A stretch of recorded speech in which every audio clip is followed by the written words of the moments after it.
Hi everyone, welcome back to my channel.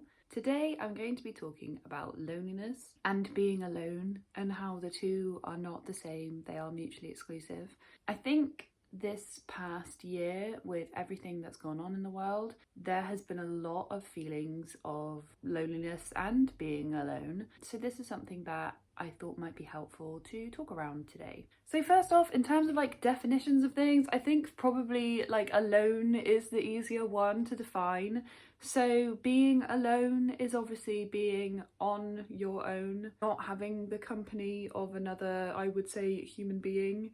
Would be being alone. Obviously, right now in my head I'm thinking about people who have dogs, and obviously you could say that they're never alone because they have a dog with them, but I think for the case of this video, being alone generally I would say is about other human beings. So lonely is more difficult to describe. So lonely is a feeling, it's not like a measurable, definable, objective thing, whereas being alone, you could see someone on their own and think that person is alone. Loneliness is subjective, and that feeling of being lonely is a subjective experience, it comes from within. So loneliness is the feeling of being alone and a feeling of disconnect. It doesn't matter if you are alone and you are lonely, or you can be in a room of hundreds of people and be lonely.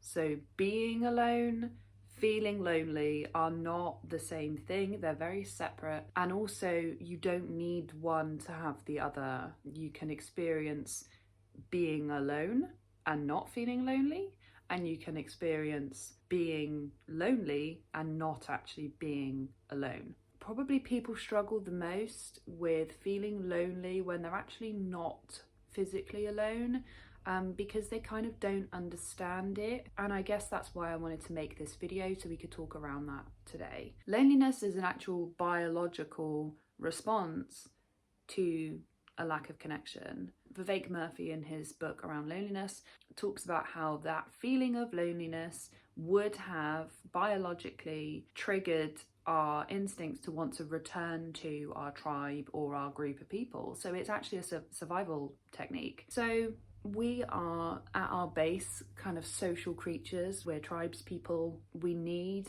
connection with other human beings. It would have been a case of we need other human beings for survival, but now there is such a push, especially in the Western world, towards independence, and sometimes that can result in disconnect from people, and almost needing people is seen as a weakness because you should be able to manage on your own. But actually we're not meant to. We were never meant to. Human beings are like pack creatures, we're meant to have support networks and people that can help us. If we were meant to survive independently on our own, when we were born, we wouldn't be completely dependent on another member of our species. It baffles the brain that there are so many people who think that seeking support is weakness when we're clearly meant to be connective, social beings. So there's been a lot of research around human connection. We know that we're social beings. The very premise of any counselling or therapy or helping with mental health is connection. We heal through connection. Person-centered theory was developed by Carl Rogers, and he believed that our initial relationships shaped how we then related with people later on in life. And this is something that's been heavily researched now. They've looked into attachment theory, and obviously there's developmental psychology, which literally is all about this. But basically, if you had difficulties in early relationships, it then shapes how you relate with people later on in life. And the premise of person-centered therapy, if difficulties arise in relationships, then it's relationships that you heal from. And even with therapies such as CBT or psychodynamic therapy, or I would say rigid therapy, as if in this is the therapy that we will offer you, and it's not kind of shaped to the individual, it's the therapy. Even in those models, there's now research that's looking into whether or not it's actually the relationship that you have with the therapist that dictates the outcome, rather than the actual model of the therapy that you receive. So when you are a counsellor, when you're a therapist, the relationship that you have is so important, And often the relationship that you have with a therapist is the first time that you've ever been able to be seen and heard by somebody else and have that support. And those types of connections where you can be seen and heard and accepted for who you are, that unconditional acceptance, that's like the building blocks against loneliness. So if you have spent your life largely feeling unheard and unseen, and your friendships are kind of surface level friendships, so there's not a deep amount of connection, there isn't vulnerability, you don't feel like you can let people in, then likely you'll probably still feel very disconnected from the world because you've never been seen and you've never been heard. So you haven't had that reciprocal connection with other people. And sometimes people are great at listening, they're great at being there for other people, they can really support other people, but they don't know how to be vulnerable themselves. And then when they need that support from other people, they literally don't know how to get it. You know, they can provide it for somebody else, they don't know how to receive it. And again, that breeds into loneliness. Loneliness is about far more than just being around people and also interacting with people, because actually you can be in a room of people at a party or something, and actually it doesn't provide you with that sense of connection because it's surface level. And it's these kind of deeper level of friendships and relationships where you feel like you can actually connect with someone, with another human being. Those are the things that help with loneliness. And we live in a society now where most people sit on their phones. I know that I'm saying this and this is on a YouTube video which will be watched through technology, so it's not actually connecting, but this is the point. As we live in a society where actually deep level connecting and being there with someone, it's diminishing. And I find that personally really problematic because, I mean, it's great for me for business. I mean, I'll get loads of people that come through my door, but it prevents the really restorative, useful connections with people that people clearly need. And another note on the alone versus loneliness thing is I see people who are, you know, married with a family and have a lot of friends who feel lonely. They don't have those connections where they can be open and vulnerable about how they're feeling.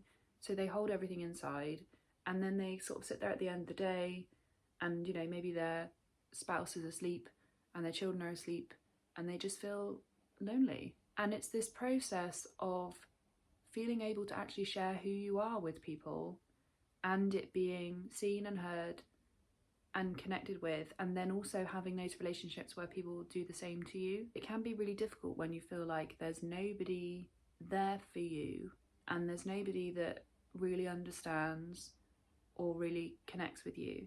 And the thing to remember as well, and this was such a hard pill for me to swallow, but it makes perfect sense. Like, you will always be alone, as if in your head.